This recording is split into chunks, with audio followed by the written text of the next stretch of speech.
Padre, pabinyagan ko sana ang anak ko. Ano ang ipangalan mo sa kanya? Tigre po. Ano? Hindi pwede, Doming. Pangalan ng mabagsik na hayop yan. Pwede, Padre. Kung pwede ang leon, edi pwede rin ang tigre. Pwede!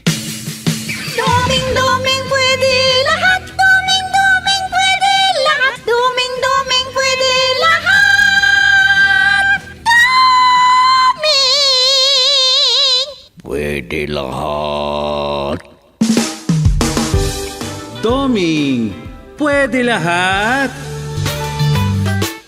Isang manunulat, matalino, malalim ang pag-iisip, pero laging naiidlip. Walang pinagkaiba sa kwago.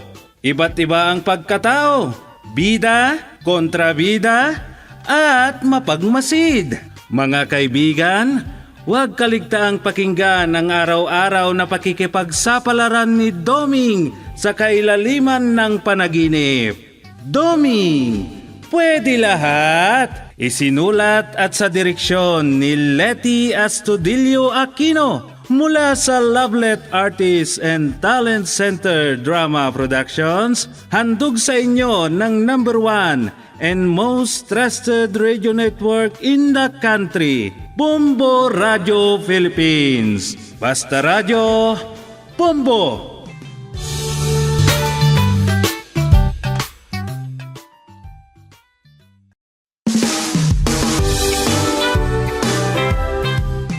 At ngayon, inyong pakinggan ang pakikipagsapalaran ni Doming sa ilalim ng panaginip. Narito ang kwento na ating pinamagatang Sino ang Priority? Dito sa ating dula, Doming, pwede lahat.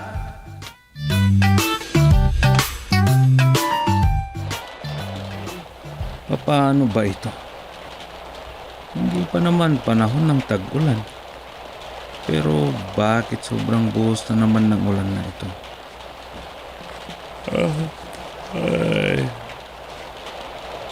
Magandang umidlip. Nakakaantok ang ulan.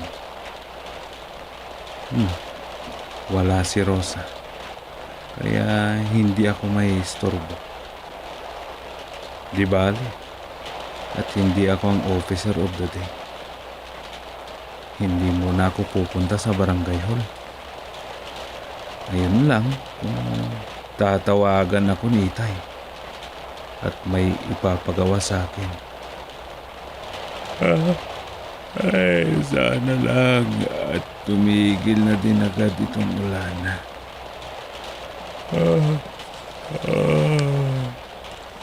Ang sarap matulog pag ganito.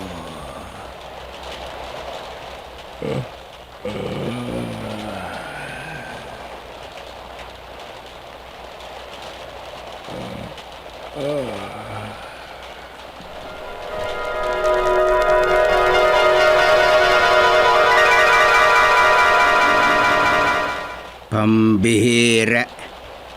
Hindi pa naman buwan ng tag-ulan.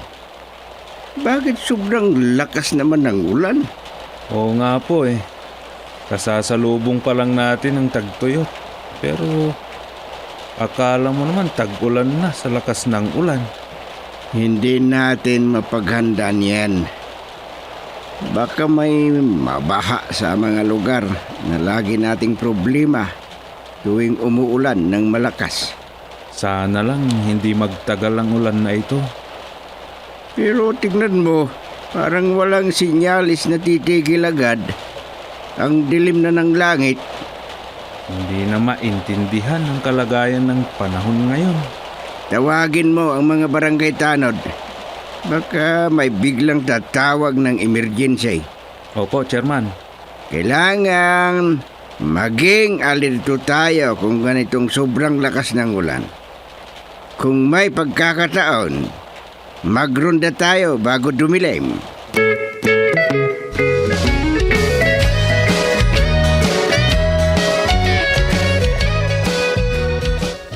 Magronda ang iba sa inyo. manatili naman dito sa barangay hall ang iba. Silang tatanggap ng mga report, ha?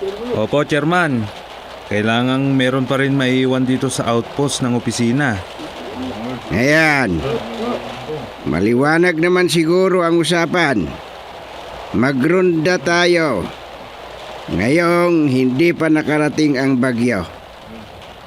Tignan natin ang mga posibleng masira. Sabihan na din natin yung mga kabarangay na maaring maapektuhan ng bagyo para handa sila. Lumikas na sila kung kinakailangan.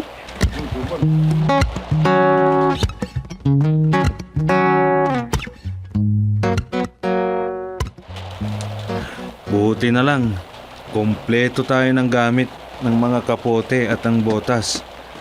Makakapagronda na tayo kahit malakas ang ulan.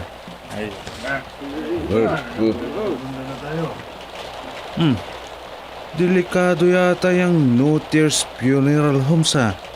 Mababahayan. Delikado nga yan, Kagawad Duming.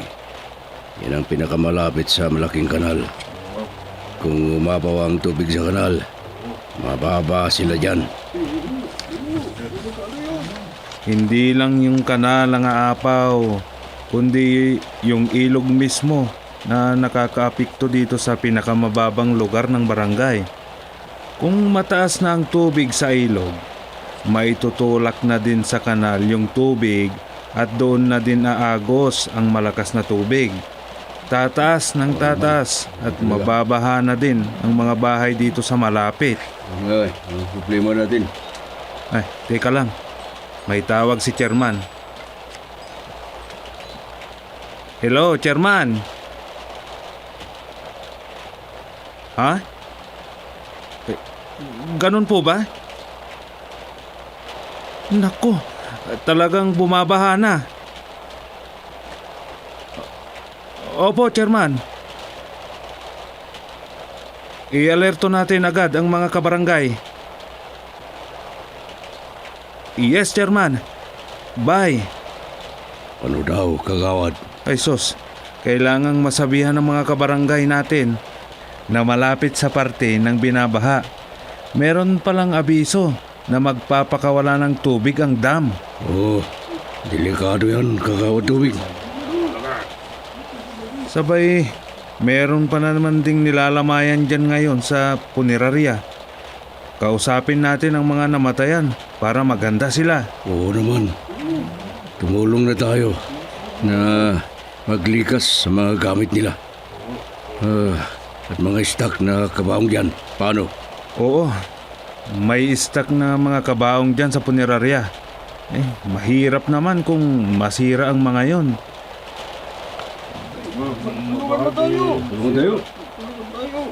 Oh, ayun si Mang Bangag na imbalsamador at katiwala nila Rosa.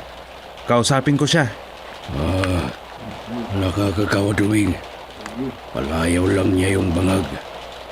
Ayaw niyang tinatawag siya ng pangalan na yan. Ha? Ay, oo nga no. Banong pala ang tawag sa kanya.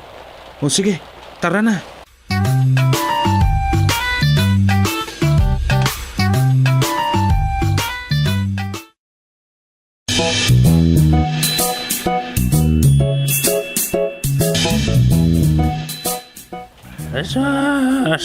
Isang linggo pa naming lalamayan ng bangkay ng kamag-anak namin, Chairman. Ay nako, paano na?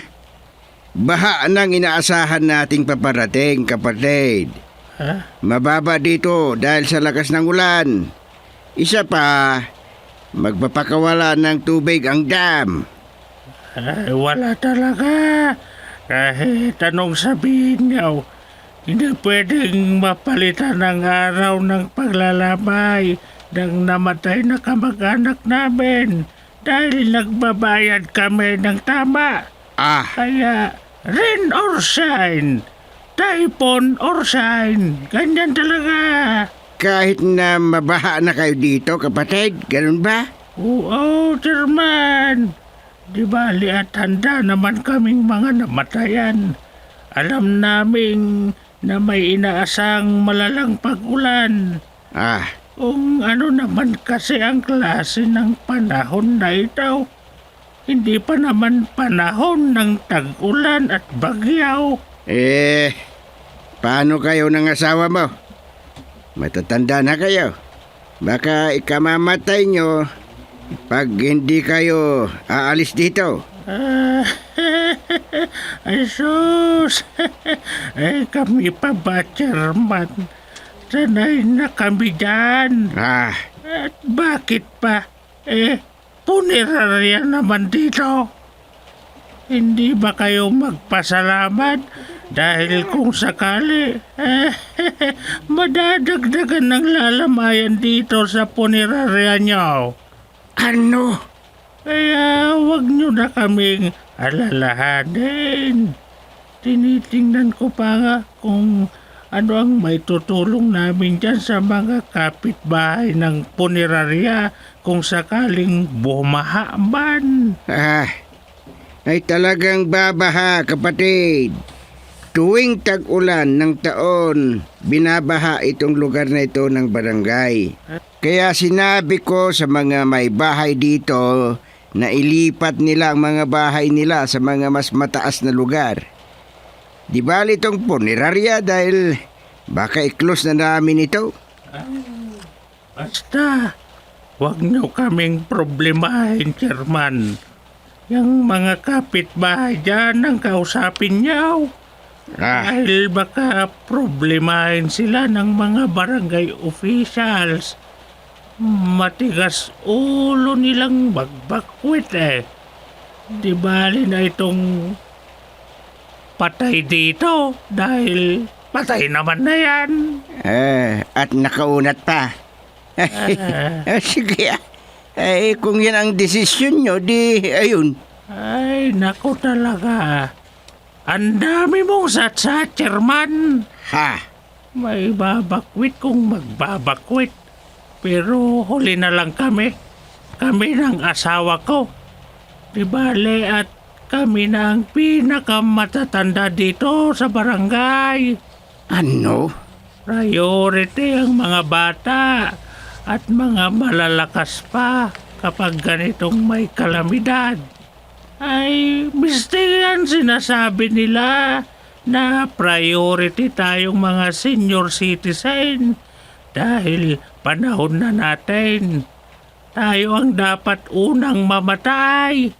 Hindi ba, Chairman?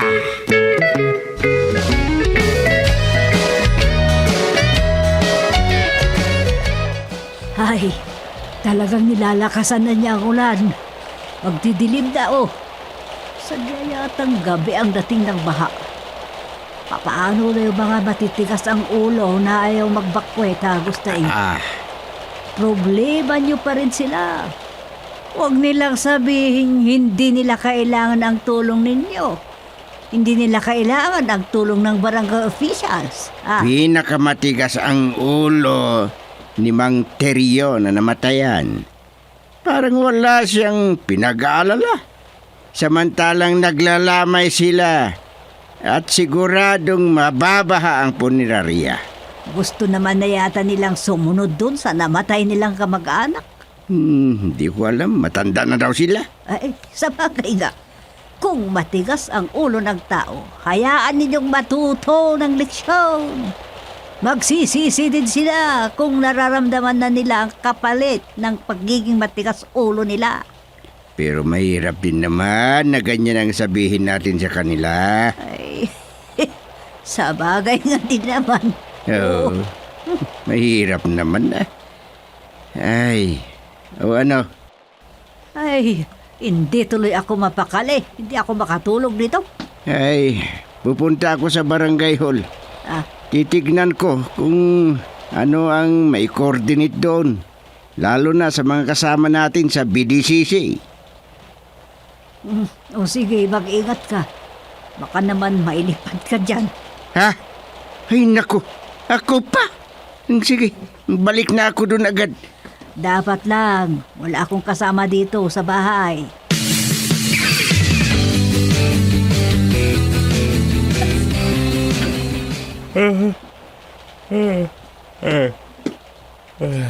Umahating gabi na. Lumalakas na ang bagyo. Hindi din naman kami pwedeng lumabas kung ganito. Alangan namang susugod kami nito. Pinaghanda na namin, mga kabarangay. Yun lang namang mga naglalamay sa punerarya ang matigas ang ulo na ayaw magbakwit. Pati mga kabarangay na malapit sa punerarya. Ay, sa bagay, mahirap ibakwit ang mga nilalamayan. Paano nga naman? Ay, ang daming problema. Hindi pa man din napaghandaan masyado ang ganitong kalamidad. Kasi tagtuyot pa lang naman. Nag-iba na talaga ang klima. Climate change na talaga.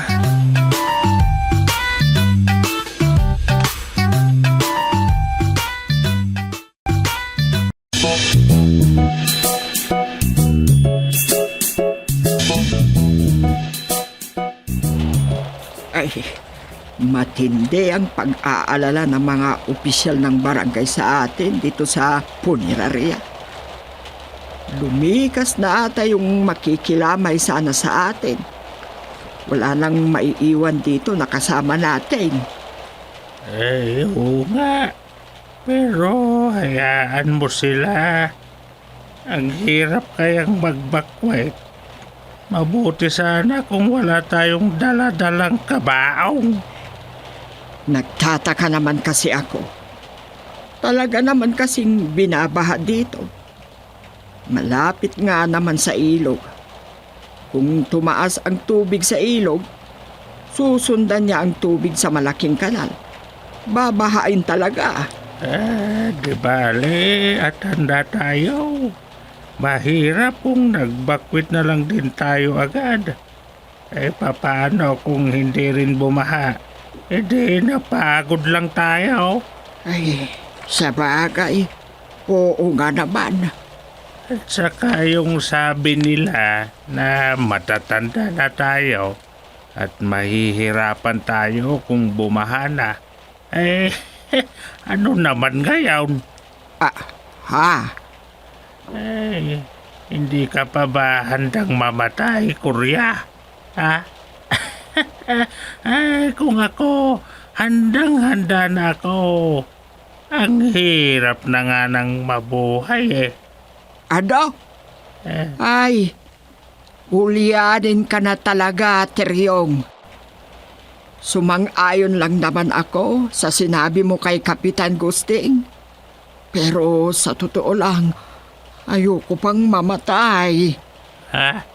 Anong magpakamatay ang sinasabi mo, Kurya? Hindi ba pagpapakamatay ang ganito? Ha? Ang luwag ng pagkakataon nating makaiwas sa baha kanina. Pero hindi tayo kumilos, kundi hihintayan na lang natin. Kurya, Mabuti pa yung binabantayan nating bangkay ng kapatid mo. Kasi bangkay na iyan. ano? Oh, tumigil na ang ulan. Oo nga. At pasalamat ka dahil tumigil na.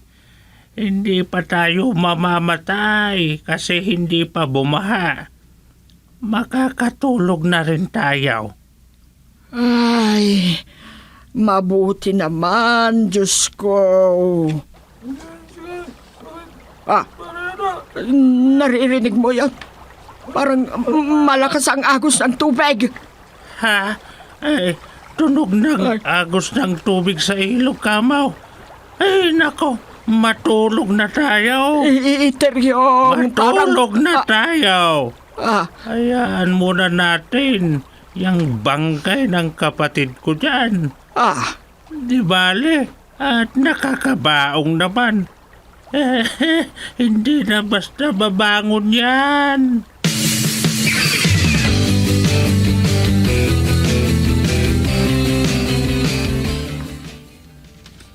Tatay, Ay, Chairman, nagpakawala na sila ng tubig sa dam. Baha na. Ay nako, asan ang mga barangay tanod? Nauna na silang nagresponde sa Purok 3 dahil hindi pa naalis yung mga nakabara sa sinkhole. Mabuti at nagpunta na sila. Doon ang unang mababaha. Iyon na nga po eh. Ito na ang sinasabi ko, Chairman. Hindi natin napaghanda ng bahana ito. Alerto kayo. Sabihin mo sa mga tanod na maggrupo tayo. Alam na po nila yan. Tayo ang pumunta sa punerarya. Pupunta din sila agad doon pagkatapos nila linisan ang sinkhole. Sige, tara na. Punta na tayo sa punerarya. Asan ang mga kasamang kagawad? Tignan natin kung sino sa kanila ang pwedeng tumulong. Sinabi ko naman na ang problema. Tara na, huwag mo nang isipin ang mga yun dahil baka tinatamad silang lumabas.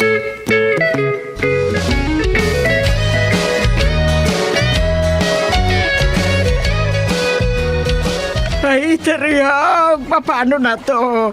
Maabutan na ng tubig itong inakyat kong steel cabinet.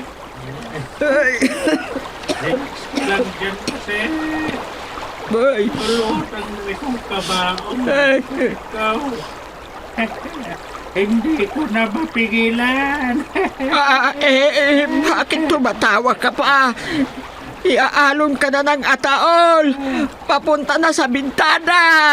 Hindi ako papayag na may ano.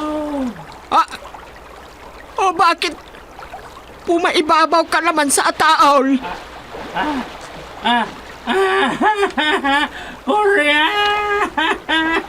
May anod na itong kabao. May sasama na ako. Ay, Teryong! Umalis ka na dyan sa kabaong! Huwag kang sumama dyan sa kapatid mo dahil bangkay na yan! Korea! Ay! Tulungan mo ako! Ay! Teryong! Teryong ka!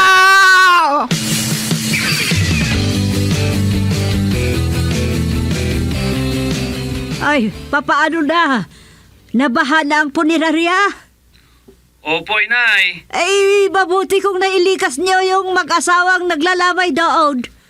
Si Inay Korea lang ang nasagip nila. Naanod yung kabaong na sinakyan ni Mang Teryong. Ano? Paano na yan? Nakikabaong na si Tiryong sa kapatid niya? Hindi. Kasi umibabaw lang siya sa kabaong. Ang mahirap niyan, nadulas siya. Baka nalunod na. Ay. Oh, sige, Nay. Sasama na kami sa mga magre-rescue. Bye. Ay, bye. Ay, mag-ingat kayo. Ay, paano na yun? Paano si Tiryong? Baka nadulas nga doon at nalunod na.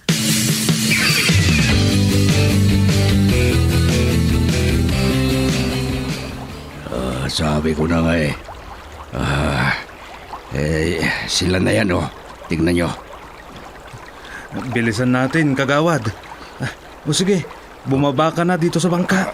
Nako, patay na yata si Ama Teryong. Nako, nakayakap sa bangkay ng kapatid niya. Bilisan natin. Baka sakaling buhay pa.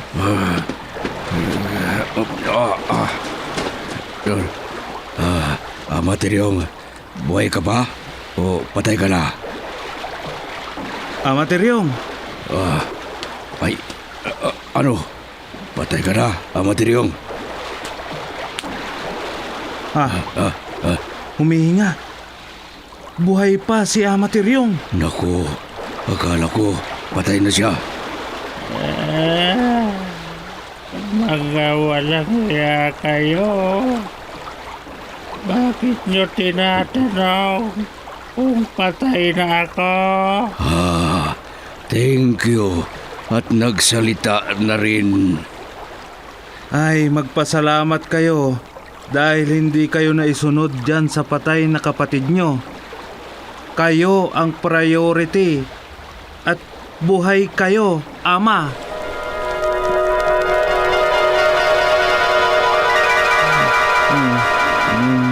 priority ang buhay. Priority... Ay. Grabing halaga naman ng kapatid niya. Ay. Panaginip lang pala.